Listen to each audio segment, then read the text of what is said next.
Saudaraku, sejumlah media Korea meramal akan seperti apa perjalanan Daejeon Joaja Respak di Liga Voli Korea setelah perjudian besar diambil pelatih Ko Hae-jin.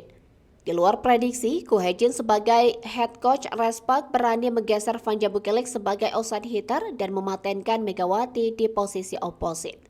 Padahal kedua legend asing Respak, Megawati, dan Bukilik memiliki posisi natural yang sama, yakni oposit.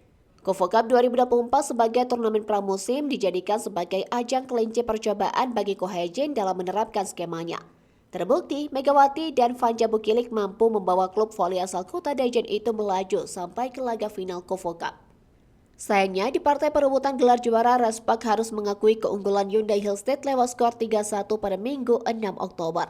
Di laga puncak KOFO Cup 2024, kombinasi dari duet antara Megawati dan Bukilik berhasil menyarangkan total 36 angka. Kendati demikian, sejumlah media Korea Selatan seperti yang dilaporkan Never memprediksi Respak memiliki musim yang cerah di Liga Voli Putri Korea Selatan. Alasan utamanya terletak pada performa menjanjikan duet Megawati dan Bukilik. Bahkan duet keduanya diramal bakal menjadi yang paling mematikan di Liga Voli Putri Korea musim ini.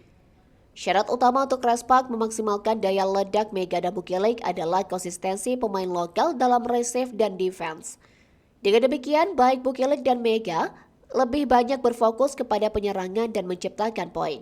Di sisi lain, keduanya juga mempunyai kualitas dalam membangun dinding kokoh sebagai blok. Dibantu oleh Jung Ho-young dan Park Eun-ji sebagai middle blocker Respak, Ko Hae-jin sendiri sempat disebut melakukan perjudian besar dengan mendatangkan Bukilik untuk musim ini. Pasalnya, alih-alih menambah oposit, Respak dinilai harus mendapatkan seorang outside hitter usai kepergian Gia Milana. Bersama Gia pada musim lalu, Megawati membuktikan diri sebagai pilar penting Respak dengan melaju ke babak playoff. Playoff di Liga Voli Korea kemarin merupakan playoff pertama yang didapatkan Respak setelah 7 musim menanti.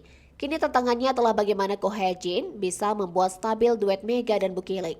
Karena di beberapa momen pertandingan KOFO Cup 2024, salah satu dari Mega atau Bukilik sempat kehilangan kepercayaan diri.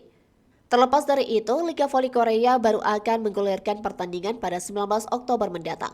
Daejeon Joaja Respak yang diperkuat Megawati Hangesri akan melakukan laga pertama melawan GS Caltex pada Minggu 20 Oktober pukul 14 WIB.